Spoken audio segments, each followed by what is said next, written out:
الحمد لله الذي هدانا لهذا وما كنا لنهتدي لولا أن هدانا الله. اللهم صل على محمد وعلى آل محمد كما صليت على إبراهيم وعلى آل إبراهيم إنك حميد مجيد. اللهم بارك على محمد وعلى آل محمد كما باركت على إبراهيم وعلى آل إبراهيم إنك حميد مجيد. ہر قسم کی حمد و ثنا اللہ رب العزت کو لائق ہے جو اس کائنات کا اکیلا خالق و مالک ہے۔ درود و سلام حضرت محمد مصطفیٰ صلی اللہ علیہ وآلہ وسلم پر، جن کو اللہ رب العزت نے تا قیامت ہمارے لیے اسوہ حسنہ بنایا ہے۔ عزیز طلباء، اس سے پہلے ہم نے موضوعاتی مطالعہ کا سبق قرآن مجید پڑھا ہے۔ اس سبق میں ہم نے قرآن مجید کا تعارف، قرآن مجید کی حفاظت اور قرآن مجید کے فضائل کو تفصیل سے ڈسکس کیا تھا۔ آج ہم موضوعاتی مطالعہ کا سبق نمبر 2، اللہ تعالیٰ اور اس کے رسول صلی اللہ علیہ وآلہ وسلم کی محبت و اطاعت کو ڈسکس کریں گے۔ اس حوالے سے 3 سوالات آپ کے مشقی سوالات اس سبق کے آخر پہ دیے گئے ہیں، تو ہم نے بھی اس لیکچر سیریز کو ان سوالات کے مطابق ہی تیار کیا ہے تاکہ آپ کے امتحانات کی تیاری بھی اس کے ساتھ ساتھ ہو جائے۔ پہلا سوال ہے، اللہ تعالیٰ کی محبت سے کیا مراد ہے؟ تو اس لفظ کے اندر جو لفظ محبت ہے اس کا مفہوم جاننا ضروری ہے۔ عربی زبان میں محبت دل سے کسی چیز کو چاہنے اور کسی چیز کی طرف دلی میلان کو محبت کہتے ہیں۔ اب یہ سوال جو یا اس سبق کے اندر جو بات کی گئی ہے اللہ تعالیٰ کی محبت، تو اللہ سے محبت کیوں کی جائے؟ تو اس لیے کہ اللہ کی ذات مبارکہ اس کائنات کی پیدا کرنے والی ہے، اس کی مالک بھی ہے، اس کائنات میں جتنی مخلوقات ہیں ان سب کو وہ رزق بھی دے رہی ہے، اور اس کی تمام نعمتوں میں سے سب سے بڑی نعمت اس کی محبت ہے۔ تو جب ہم اللہ تعالیٰ کے احسانات اعتراف کرتے ہیں تو ہم پر یہ لازم ہو جاتا ہے کہ ہم ہر چیز سے بے نیاز ہو کر صرف اسی سے محبت کریں۔ اب سوال وہی کہ اللہ تعالیٰ کے وجود کی کیا دلیل ہے؟ تو اگر ہم دیکھیں کائنات کے اندر، تو ایک کرسی، ایک میز، ایک مٹی کا پیالہ، اگر یہ اتنی چھوٹی چھوٹی اور حقیر چیزیں بھی خود بخود تیار نہیں ہو سکتی، کسی کے بنانے والے کے بغیر وجود میں نہیں آ سکتی، تو ممکن ہے کہ اتنی بڑی زمین اور اتنا بڑا آسمان، یہ اتنا بڑا چاند، اتنا بڑا سورج، یہ توانائی کا اتنا بڑا ذخیرہ یہ سورج جو ہے، اور پھر اسی طرح سے اس کائنات کے اندر موجود دیگر ہر ایک کو اگر ہم دیکھتے ہیں تو ہمیں یہ ماننا پڑتا ہے کہ یہ بھی خود بخود پیدا نہیں ہوئی ہوں گی، ان کو بھی ضرور بضرور کسی نے بنایا ہوگا۔ اور پھر آپ یہ بھی ملاحظہ کریں کہ یہ صرف بنا نہیں دیے بلکہ آپ ان کے اندر بھی ایک ڈسپلن نظر آئے گا۔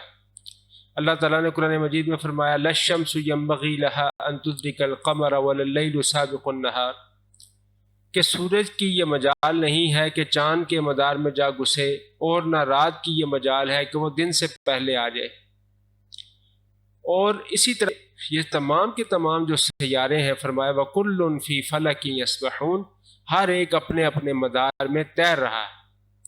تو غرض ہمیں یہ کائنات میں موجود نشانیاں ہمیں اس بات کی طرف توجہ دلا رہی ہیں کہ اس کائنات کا حقیقی خالق و مالک صرف اور صرف ایک اللہ کی ذات ہے، اور جب ہم نے اس کو اپنا خالق مان لیا، اپنا مالک مان لیا، تو پھر یہ بھی ضروری ہے کہ ہم محبت بھی صرف اور صرف اسی سے کریں۔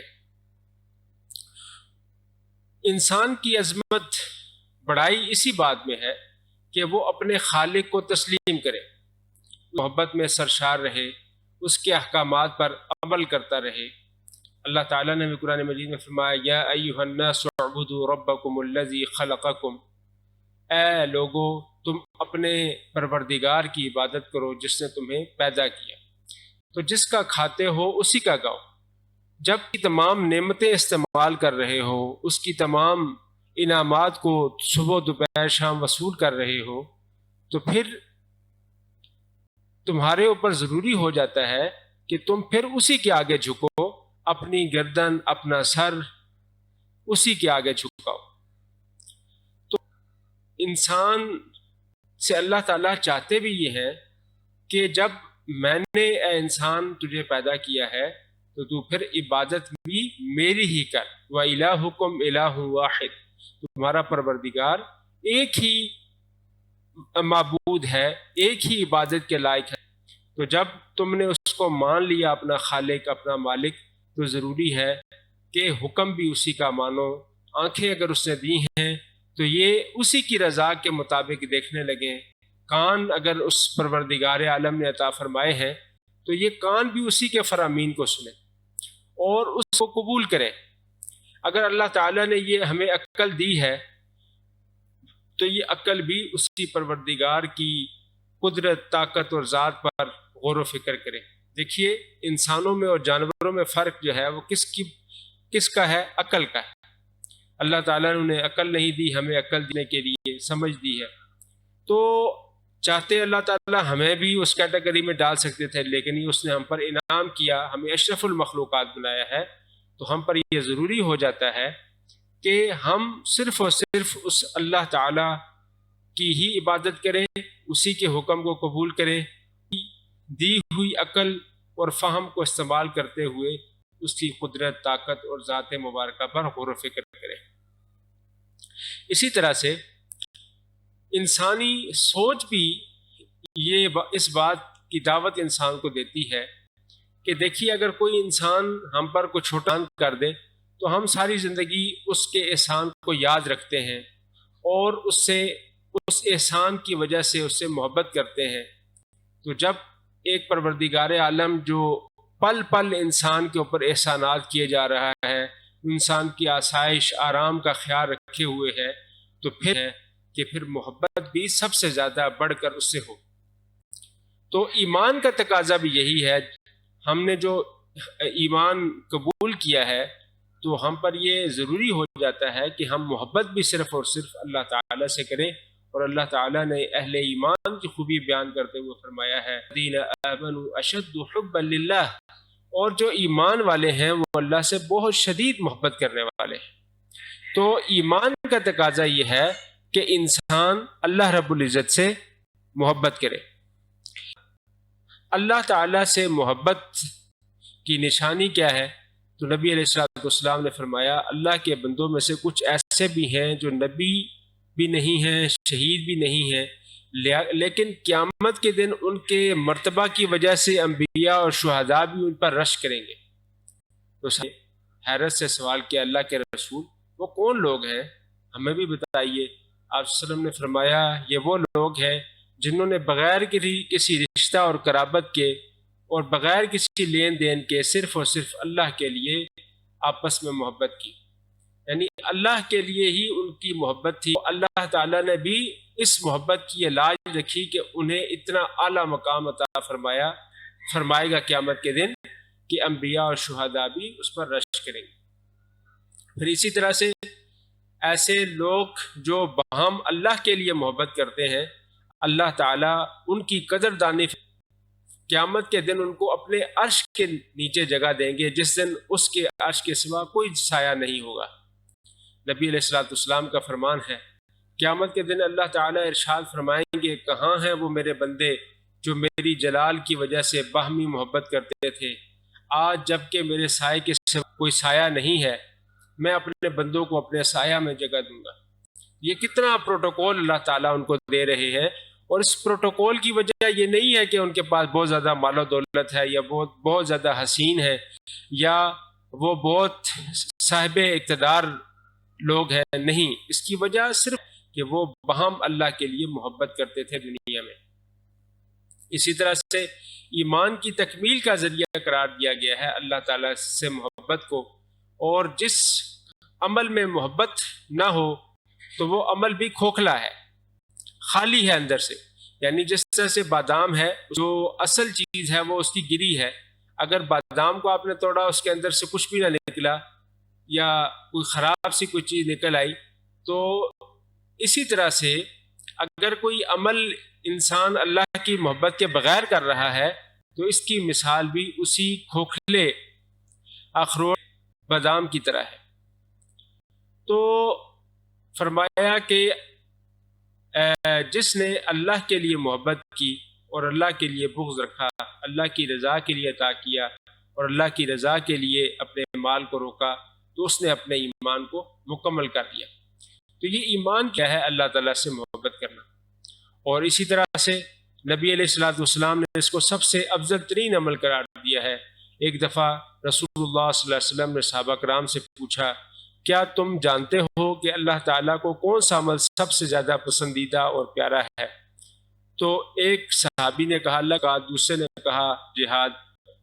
رسول اللہ صلی اللہ علیہ وسلم نے فرمایا کہ اللہ کے نزدیک سب سے زیادہ پیارا عمل اللہ کی خاطر محبت کرنا اور اللہ کی خاطر کسی سے ناراض ہونا ہے. عزیز طلبہ، یہ سبق سے ہمارے سامنے یہ بات ظاہر ہوئی کہ اللہ تعالیٰ کے لیے ہی محبت کی جائے اور اللہ ہی کے ساتھ کسی سے دشمنی رکھی جائے، یعنی اس کی دشمنی کی وجہ کوئی ایسا یا کوئی اور وجہ نہ ہو، نفرت کی وجہ صرف یہ ہو کہ وہ اللہ کی اطاعت نہیں کرتا، اللہ کو نہیں مانتا، اللہ کے احکامات کو ٹھکراتا ہے، ان کا مذاق کرتا ہے. اسی طرح اللہ سے محبت کا تقاضا ہمارے سامنے یہ آتا ہے کہ ہم اللہ تعالیٰ کے احکامات کو دل سے اور پوری دل جمی سے اس پر عمل کریں. اور یہ اللہ تعالیٰ کا انعام ہے، یہ رحمت ہے کہ اس نے ہر دور میں انسانوں کی رہنمائی کے لیے انبیاء کرام مبعوث فرمائے ہیں، اور اللہ تعالیٰ نے اپنے احکامات کتابوں اور صحیفوں کی شکل میں عطا فرما دیے ہیں.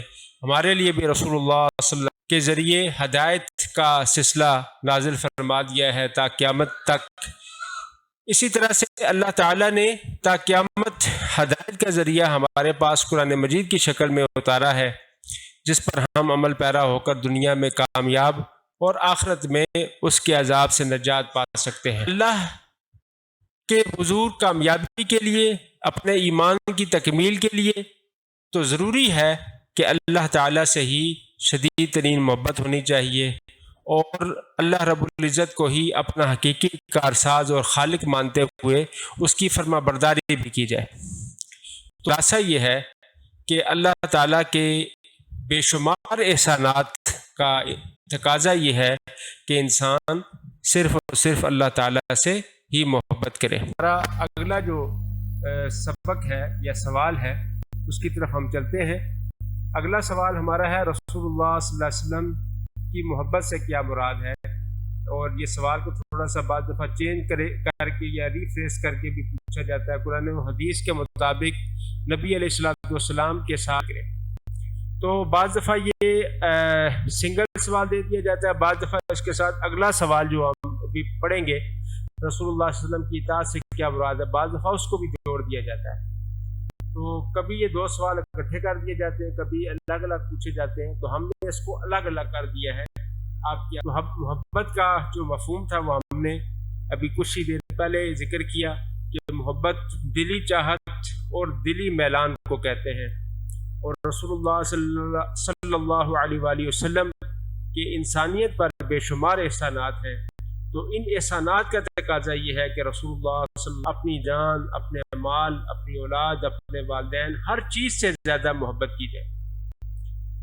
تو قرآن مجید میں بھی اللہ تعالیٰ نے اس بات کی اہمیت کو بیان کرتے ہوئے فرمایا ہے النبی اولی بالمؤمنین من انفسہم، کہ پیغمبر صلی اللہ علیہ وآلہ وسلم مجھ سے بھی زیادہ حق رکھتے ہیں. اور اس کے ساتھ ساتھ ان کے ادب و احترام کا بھی اللہ نے حکم دیا ہے، ان کی عزت و احترام کا بھی حکم دیتے ہوئے فرمایا یا ایھا الذین آمنوا لا تقدموا بین یدی اللہ ورسولہ، اے ایمان والو اللہ اور اس کے رسول وسلم سے آگے نہ بڑھو۔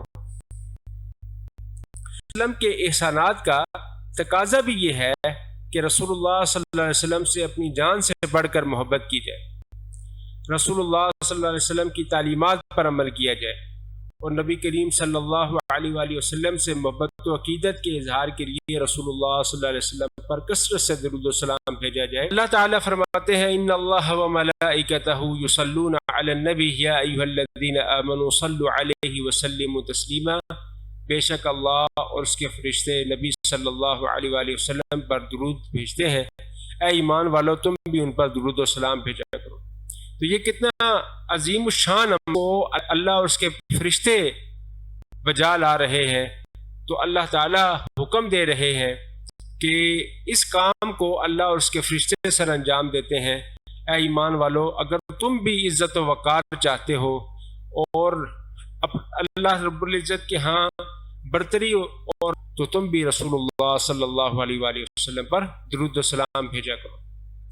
اور نبی کریم صلی اللہ علیہ وسلم نے اپنے فرامین کے ذریعے بھی ہمیں اپنے ساتھ محبت کرنے کی تاکید فرمائی ہے۔ فرمایا لا یؤمن احدکم حتی اکون احب الیہ من والدہ وولدہ والناس اجمعین، مومن ہو ہی نہیں سکتا جب تک میں اسے اس کے والدین، اس کی اولاد اور تمام لوگوں سے زیادہ محبوب نہ ہو جاؤں۔ اور اسی طرح آپ صلی اللہ علیہ وسلم نے فرمایا من احب سنتی فقد احبنی ومن احبنی کان معی فی الجنہ، جس نے مجھ سے محبت کی اور جس نے مجھ سے محبت کی وہ جنت میں بھی میرے ساتھ ہوگا۔ تو سنت سے مراد نبی علیہ الصلوۃ والسلام کا طریقہ ہے، یعنی اس نے نبی صلی اللہ علیہ وسلم کے طریقے سے محبت کی، نبی صلی اللہ علیہ وسلم کے طریقے کو اڈاپٹ کیا، قبول کیا، تو صلی اللہ علیہ وسلم سے محبت ہو گئی، تو قیامت کے دن یہ محبت اس کو جنت میں بھی لے جائے گی۔ اسی طرح سے ایک دیہاتی شخص رسول اللہ صلی اللہ علیہ وسلم کے پاس آیا، کہنے لگا اللہ کے رسول قیامت کب آئے گی؟ آپ صلی اللہ علیہ وسلم فرمایا تمہیں بڑی جلدی ہے، تم نے اس کے لیے بتاؤ کیا تیاری کی ہے؟ اس نے کہا اللہ کے رسول میرے پاس تو اللہ اور اس کے رسول صلی اللہ علیہ وسلم کی محبت ہے، تم جس سے محبت کرتے ہو قیامت کے دن بھی اس کے ساتھ ہو۔ یعنی نبی صلی اللہ علیہ وسلم سے اگر تم محبت کرتے ہو تو پھر تمہیں پریشان ہونے کی ضرورت نہیں، قیامت کے دن بھی تمہیں ان کی قربت اور ان کا ساتھ نصیب ہوگا۔ لیکن اس کے ساتھ یہ بھی ضروری ہے کہ صرف محبت پر ہی کام نہ چلایا جائے، ساتھ ان کی اطاعت بھی کی جائے، ان کی فرما برداری بھی کی جائے۔ ہم اس کو اگلے سوال میں ڈسکس کریں گے۔ تو مختصراً رسول اللہ صلی اللہ علیہ وسلم سے محبت کا تقاضا یہ ہے اللہ اور اس کے رسول صلی اللہ علیہ وسلم سے شدید محبت کی جائے اور اس محبت میں کوئی اور شریک نہ ہو۔ اسی صلی اللہ علیہ وسلم کی محبت تمام رشتوں اور تمام تعلقات سے بڑھ کر ہو۔ اسی طرح رسول اللہ صلی اللہ علیہ وسلم کے ارشادات کو تمام ذاتی پسند اور ناپسند پر برتری حاصل ہو۔ جب ان کا فرمان آ جائے تو پھر اپنی مرضی، اپنی خواہش، اپنی چاہت ختم ہو جائے، بس وہی اپنی چاہت مانا جائے، ان کی خواہش کو ہی اپنی خواہش قرار دیا جائے اور ان کی پسند کو ہی اپنی پسند مانا جائے۔ تو اس سوال کا حاصل کلام یہ ہوگا کہ رسول اللہ صلی اللہ علیہ وسلم اللہ تعالیٰ کی محبوب ترین ہستی ہیں۔ اگر کوئی شخص خواہش مند ہے تو اسے چاہیے کہ وہ رسول اللہ صلی اللہ علیہ وسلم کی محبت میں سرشار ہو کر ان کی اطاعت و فرما برداری کرے۔ اس سے یعنی اگلا سوال رسول اللہ صلی اللہ علیہ وسلم کی اطاعت کیوں ضروری ہے؟ تو یہ وہی سوال میں نے جس طرح سے بتایا کہ کئی دفعہ الگ دے دیا جاتا ہے اور کئی دفعہ رسول اللہ صلی اللہ علیہ وسلم کی محبت و اطاعت کیوں ضروری ہے، اس طرح سے سوال دے دیا جاتا ہے۔ تو اگر اس طرح سے سوال آئے گا کرنا ہے اطاعت کو الگ سے لکھنا ہے۔ اب ہم اطاعت رسول صلی اللہ علیہ وسلم کے مفہوم کو ذکر کریں گے۔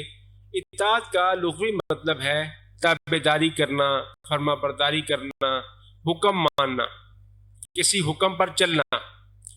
تو رسول اللہ صلی اللہ علیہ وسلم کے فرامین پیرا ہونے کو اطاعت رسول صلی اللہ علیہ وسلم کہا جاتا ہے۔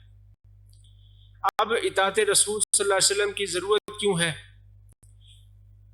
تو اللہ تعالیٰ نے انسان کو اشرف المخلوقات بنایا ہے اللہ تعالیٰ نے اس کو عقل و شعور کی نعمت بھی عطا فرمائی ہے۔ اللہ تعالیٰ نے بنائے ہیں، ایک اللہ تعالیٰ کی فرما برداری کا راستہ ہے اور دوسرا اس کی نافرمانی کا راستہ ہے۔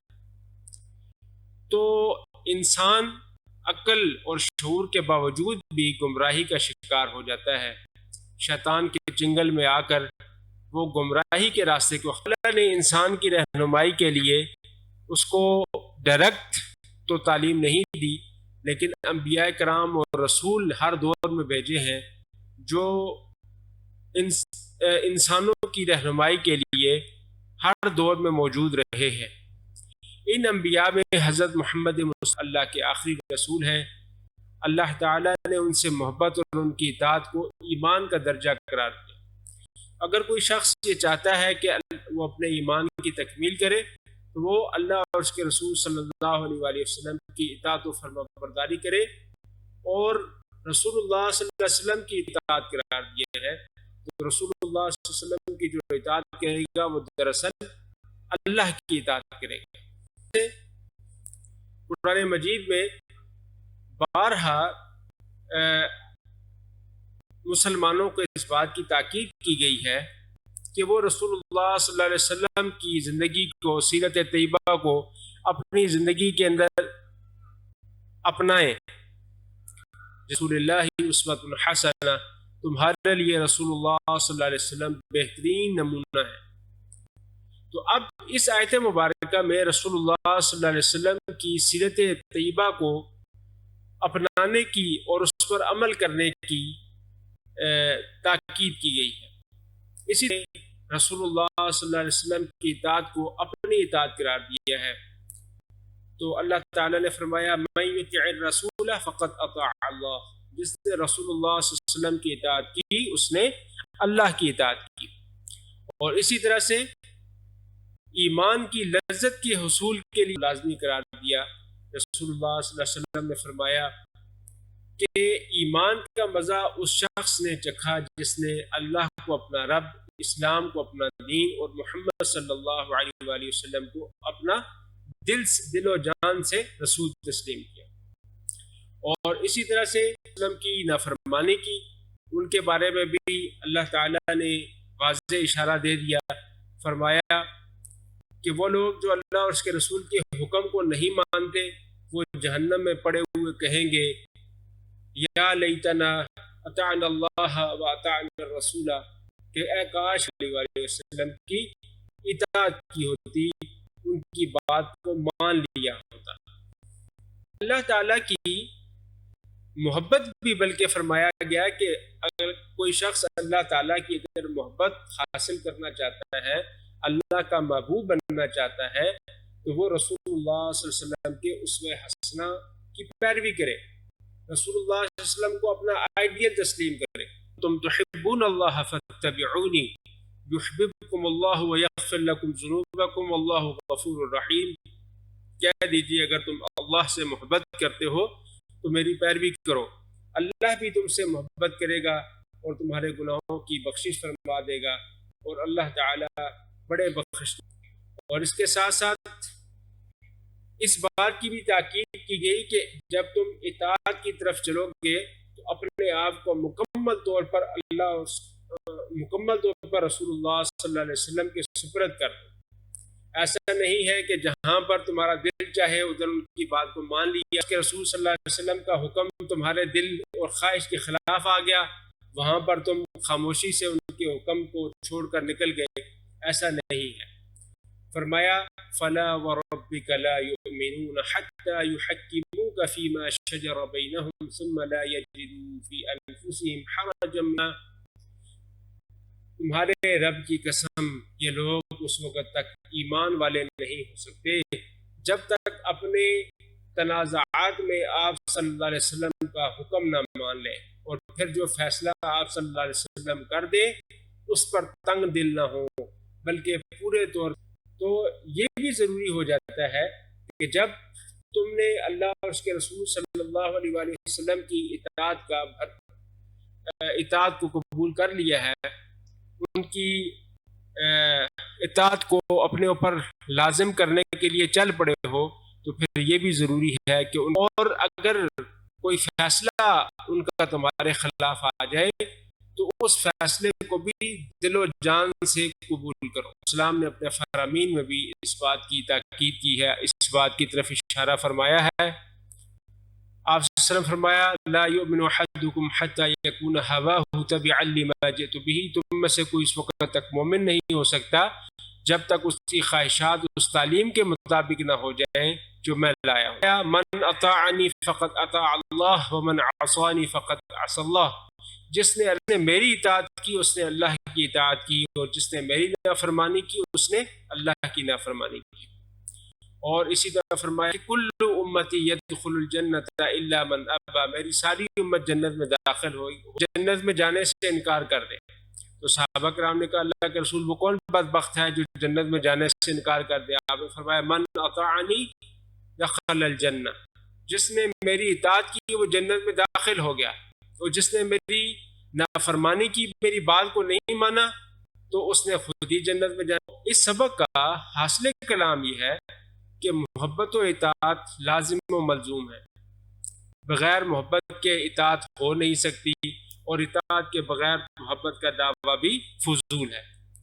تو اللہ اور اس کے رسول صلی اللہ علیہ وآلہ وسلم کی محبت کا دم بھرنے والوں پر لازم سنت کو اپنی زندگی کا محور بنائیں، اپنی زندگی میں رسول اللہ صلی اللہ علیہ وسلم کی اطاعت کو لازم کر لیں. اگر وہ آپ علیہ السلام کی اطاعت کو اپنے اوپر لازم کر لیں گے تو اللہ کی محبت بھی انہیں حاصل ہو جائے گی، اور رسول اللہ صلی اللہ علیہ وسلم کی اطاعت کے ذریعے. اور چوتھا سوال ہے قرآن مجید کی کسی ایک آیت کے حوالے سے ختم نبوت کا مفہوم واضح کریں یا قرآن و حدیث کی روشنی میں ختم نبوت پر نوٹ لکھیں. تو یہ اس طرح سے مختلف سوال جو ہے وہ بورڈ کے پیپر میں آ جاتے ہیں. تو اس حوالے سے قرآن مجید کی یہ مشہور ترین آیت ہے محمد ابا احد من رجالکم ولکن رسول اللہ وخاتم النبیین وکان اللہ بکل شیء علیما، کہ لوگوں محمد صلی اللہ علیہ وسلم تو مردوں میں سے کسی کے والد نہیں ہیں بلکہ وہ تو اللہ کے رسول اور انبیاء کے خاتم. تو اب اس آیت کلام کو خاتم النبیین کہہ کر یہ اعلان فرما دیا ہے کہ آپ صلی اللہ علیہ وسلم اللہ کے آخری نبی اور رسول ہیں. آپ صلی اللہ علیہ وسلم کے بعد آپ صلی اللہ علیہ وسلم پر نبوت کا دروازہ مکمل طور پر بند کر دیا گیا ہے. اب آپ صلی اللہ علیہ وسلم کوئی رسول ہوگا. تو ختم نبوت کا مفہوم جو ہے وہ ہم جاننے کی کوشش کرتے ہیں. ختم عربی زبان میں کسی چیز کے آخر کو کہتے ہیں، یا کسی چیز کی تکمیل کو کہتے ہیں، یا مہر کو کہتے ہیں. نبوت کا معنی ہے پیغام الہی پہنچانے کی ذمہ داری. تو ختم نبوت سے مراد ہوا انبیاء کے سلسلے کا اختتام، اور خاتم النبیین سے مراد ہوگا انبیاء کے سلسلے کو ختم کرنے والا، یعنی نبی کریم صلی اللہ علیہ وآلہ وسلم پر بند کر دیا ہے.